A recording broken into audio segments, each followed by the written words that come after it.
Today on Screen It or Stream It. Up, up, down, down. Left, right, BA. Select, start. Dude, 2-player.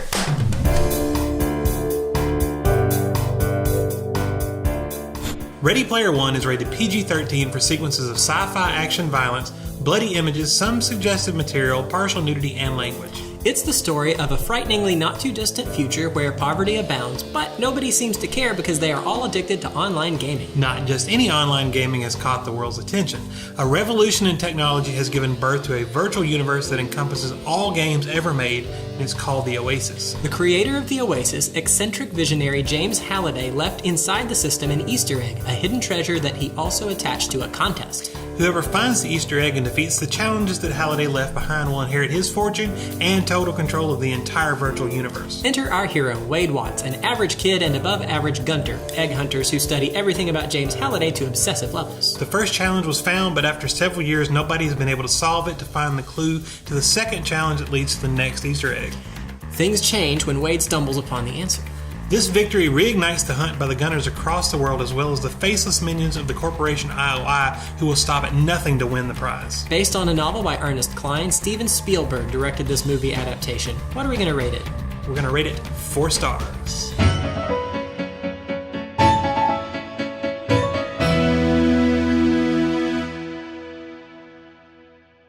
So, Ready Player One is a movie based upon a novel of the same name. And it's really hard to go watch a movie that you've read the book for and then not judge the movie based on the book that you've already read. Yes. Now, luckily, in all these movies we've gone and seen, there's usually a nice mix in our group of people where, some have seen or some have read the book and some haven't. Yeah. Or if it's a remake, some have seen the original and some haven't. And so we get a nice, overall consensus of, do you like it because of the book, not because of the book? And we didn't have that on Ready Player One because we all read the book. I take full credit or blame, as the case may be, for this one. I was the first one that actually sat down and read it and then told everybody, oh my gosh, it's so much fun, you must read it. And I was really worried when I got to the end and there was a little blurb from the author about how there was supposedly a movie in progress, and then I realized, oh no, I broke my number one rule. I read the book first. I never read the book first. I didn't know those were hipster glasses. But, so we don't have that view of, I just saw the movie and I haven't seen the book that came before it because we all read it. I definitely had a hard time, and I tried really hard to separate book from movie, and then when we went to watch it, not judge it. But I'm going to because it's so hard not to, because there's always that in the back of your mind. You remember what it was, and then they change stuff, and then you realize what it could have been, and there's just that twinge of frustration. Well, and for me, I was torn, and some people said they didn't like it because it didn't follow the book, exactly like it was. Some people liked it in spite of the fact. Some people liked it because of the fact. And for me, I could kind of go either way. I'm trying to put the book out of my mind, but there were some drastic changes. I mean, not just, a tweak here or a tweak there. The movie it follows the same basic premise, but everything is changed. Yeah. And the basic idea of, and this is way oversimplification, but the basis of the book, like you said, is he left 3 Easter eggs in this game, and people are trying to find them so they can get control of pretty much the entire world at this point. That much is the same. And that much is the same. Now, the 3 Easter eggs, basically, each one was some sort of challenge. And some of them were tweaked to go into the movie, and some of them were just completely thrown out and redone entirely for the movie. The first challenge from book to movie is just completely different, and it's hard to... You read the book, you like the book, it's hard to look at it and go, ooh, I really like this movie, even though they threw away everything that I cared about. I also try to understand that sometimes it is impossible to directly translate a book to a movie. Well, right, because... in the movie, they do things that are for visual spectacle. In a book, you've got the people's inner thoughts and what's going on, so there's a lot more in the motivation that it does not translate to screen if there's not something exciting happening. So I get why they do it, but still. Well, yeah, and a lot of the challenges in the book were like cerebral. Like it was figure out this clue, and it was internalizing, and it was a lot of Wade thinking his way through it and processing. Oh, this is the thing, and that doesn't translate to really well on screen. Usually, an hour and a half of a man thinking just doesn't work very well. So they spiced it up. They Hollywooded it up. They got explosions and car chases and things instead. And they were fun.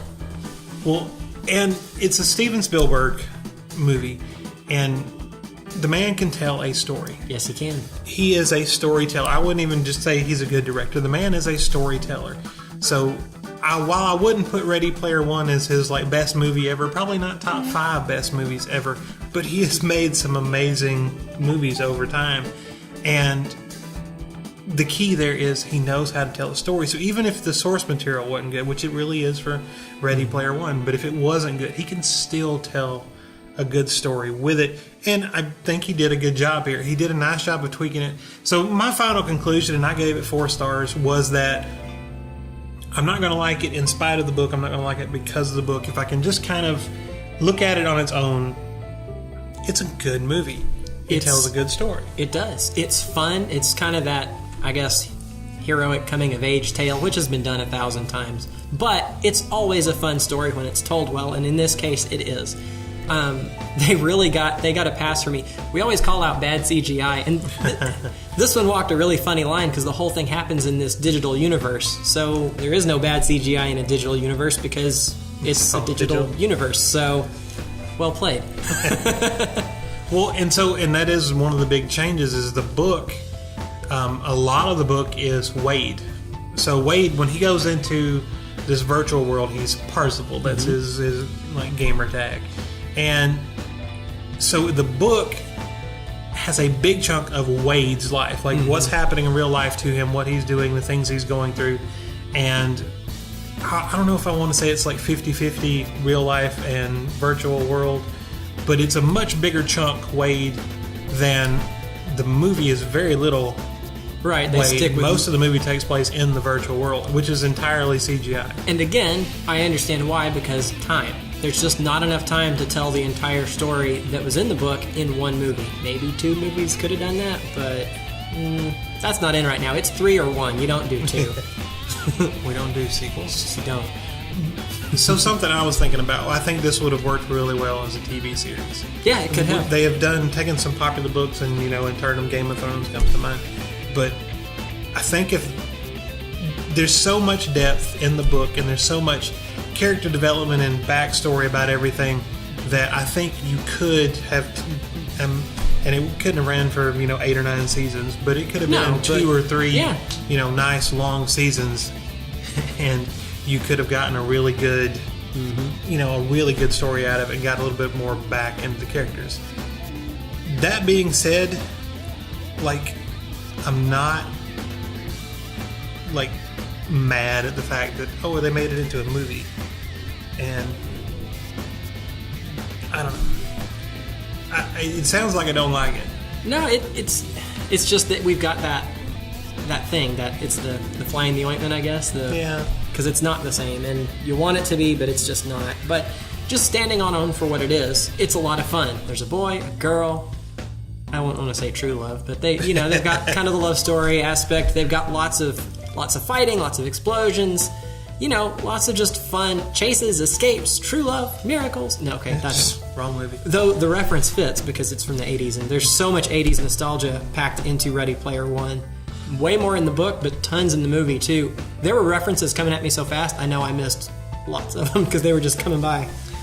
Well, so when the book came out, but well before the movie came out, when people were reviewing the book, because I, like I said, really liked the book, I saw a lot of negative criticism for the book because of the references and the nostalgia in it.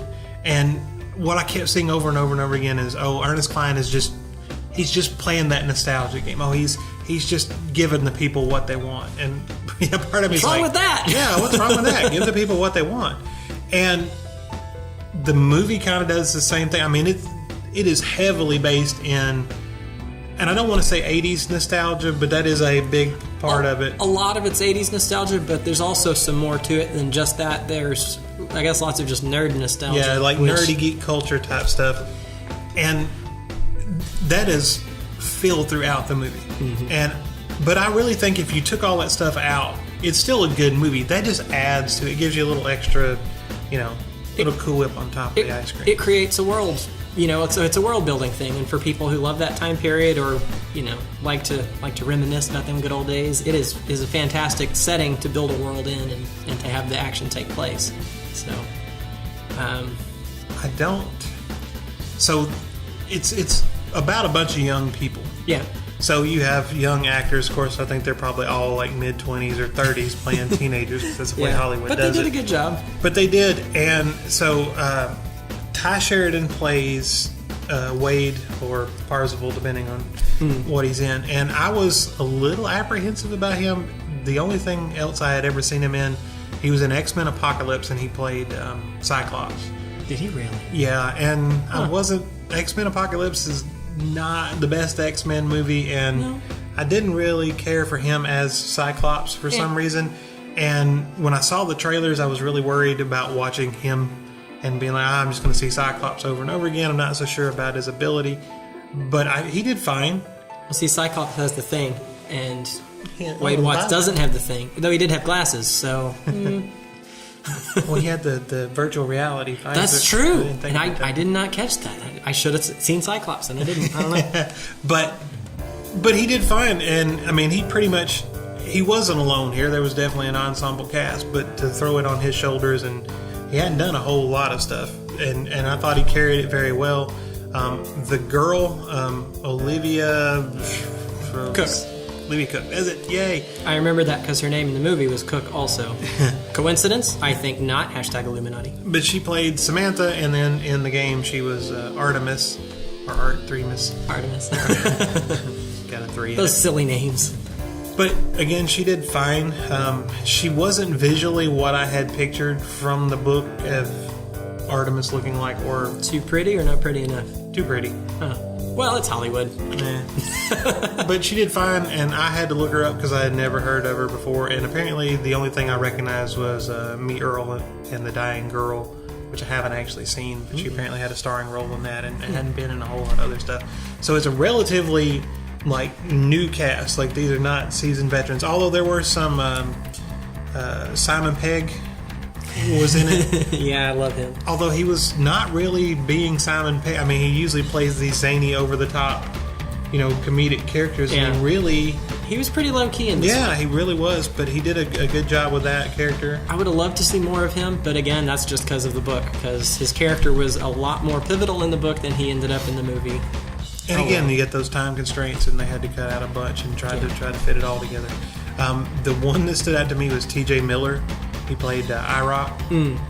Yeah, I knew that voice. I'm like, Yeah, it's as soon as he speaks, in which we never see TJ. We never see the real life. You just see his avatar in the game. Called IROC. And as soon as the avatar opens his name and he starts speaking, you're like, I know that voice. Mm-hmm. And TJ Miller was in Deadpool, and he was in a bunch of TV series that I can't think of off the top of my head. He was in Deadpool, that's right. Yeah. But I thought he did great. Like, he played this, super nerdy, he just almost couldn't function with the normal people that he was interacting with. Yeah. And I was like, yeah, I totally understand that. But I thought he did a really good job. So they did have a few veteran actors there, but it didn't really matter. It wasn't like you were looking at, Mel Gibson on the screen, because most of it took place in a virtual world anyways, and they were all kind of tweaked. They were human-ish Yeah, characters. Some of them had some weird modifications. They had, one of them had no torso. He had this, piston thing, and he could kind of... Which was really cool. Helped him dodge, nasty incoming fire. So, just, hey, whatever works. But, again, that doesn't... The book, they were more human-looking, more normal. That's what I got the sense in the book, was that they were more regular people, unless you went to a world... the universe was all-encompassing of all video games ever. So if you went down to free World of Warcraft plug, you would be constrained by the rules of that game. But as soon as you left there, your avatar would return to the normal Oasis version of what it was. Same thing if you went into an 8-bit game, suddenly everything's becomes that. So it was very much... Actually, I don't think they went into the 8-bit games. They played them on consoles in the Oasis. Anyway, that's really not important. The point is... they seemed like more regular people as they were described in the book, but it was fun. Yeah, and so I mean, it was a fun ride. Their eyes were kind of far apart in the movie, though. That bothered me. It was a fun ride. It was a good story, and it was told well. There was lots of action and adventure, and we got to see the ultimate showdown. The Iron Giant got to smash stuff. What more do you want to know? Honestly. Mecha Godzilla. Mecha Godzilla. But you got all those references and then those old movies thrown in there and video games and just pretty much anything to do with nerdy culture popped up. And one thing I will give this movie also, this is definitely one you can watch again. Absolutely. I mean, even if just to try to watch the background and find all the stuff. Yep. I know, like, I didn't even realize how much I had seen. Because when you sit down and start thinking about it, you're like, oh, I saw this, I saw this, I saw this. So it's just tons and tons and tons of it. So if you're a big fan of things like, well, I'm not going to mention any, it might be your pick. But if you're a big fan of the 80s and 90s or just geek culture and things like that, you can put this thing on mute and just enjoy it for seeing all the people popping up. But it is a good story, so it has that going for it. You have any final thoughts on that one? Nope, that wasn't final thought. Okay, good. I have no final thoughts either. I've said everything I wanted to say, except watch the movie first, then read the book.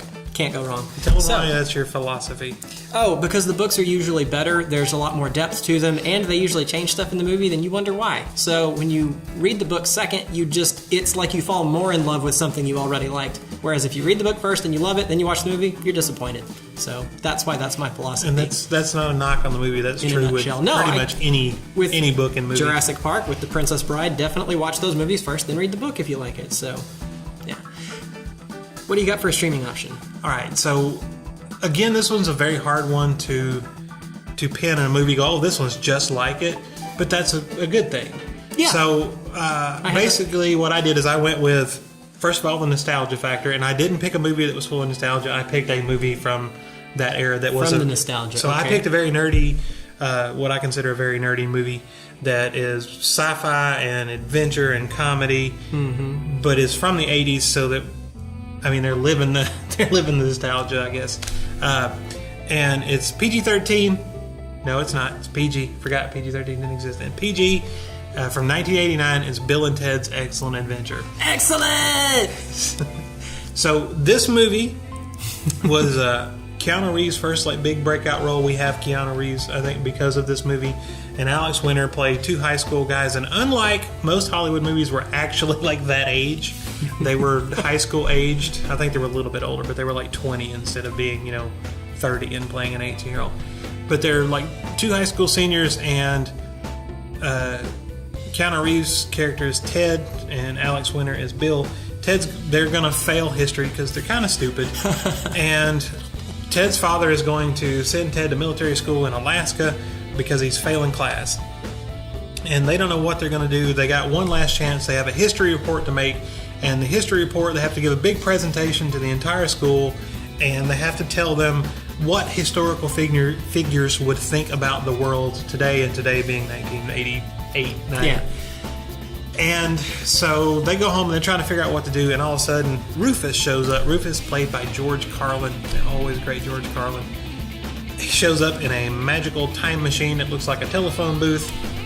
No Doctor Who ripoff there at all. No, it wasn't. At least it's a red telephone booth. But they show up in the telephone booth, and Rufus tells them, hey guys, you're going to be famous. You're going to be the biggest rock band in the world, and your music is going to change the world. You're going to bring peace to the world, the entire universe. Through rock and roll. Through rock and roll. You can't get sent to Alaska. That's going to break up the band, and the world's going to crumble. And so he basically leaves them the time machine so they can travel back in time and see these historical figures and do good on their report so he can pass history and the world doesn't come to an end. Well, they get the bright idea, we'll just kidnap the historical figures and take them back to the current day and have them give the report. Nothing like a show and tell with history. Yeah. So, but it's a really fun movie. It changed the entire language of the world pretty much overnight. Things like dude and excellent and just all of a sudden became in our vocabulary. The only other thing I can think that did that was Teenage Mutant Ninja Turtles. That just completely changed, or maybe Cowabunga. Valley Girl or something that just completely changed like Tele. the way the world talked overnight. But it's just such a fun, It's an action, adventure, comedy, sci-fi. It does so many things. It does them really well, and it's just such a fun ride. And like I said, you get the nostalgia in there because, well, hey, it's from the 80s. It's the 80s, and everything is vintage. You rarely have that much fun with such an absurd premise, but that was it's fun. It is one of my favorite movies of all time. I cannot highly recommend it enough if you haven't seen it. Well, I am going a little newer, though mine does have a nostalgia factor in the movie, 70s nostalgia, 1770s nostalgia. I went with 2004, rated PG, I'm pretty sure PG, National Treasure, Nicolas Cage. It's basically a treasure hunt movie, and there's ridiculous clues, very much like in Ready Player One, though not so much on the sci-fi, it's just pretty much the adventure. But it's got a lot of fun characters and a bit of an absurd premise too, that of having a secret map on the Declaration of Independence that's invisible. So basically, it's a treasure hunt. And again, if I tell you too much about it, it spoils it. But basically, it's got a ton of fun 1770s, history-esque things, because I'm sure most of it's not actually accurate. But there's a lot of accurate stuff thrown into that, so it's a fun ride, and there's villains and chases, escapes, the whole 9 yards. It's a fun movie, so if you want that adventure fun, check out National Treasure. That's all our time. Thanks so much for watching Screen Stream It. And remember, don't take your kids to the movies on Tuesday nights because that's when we go.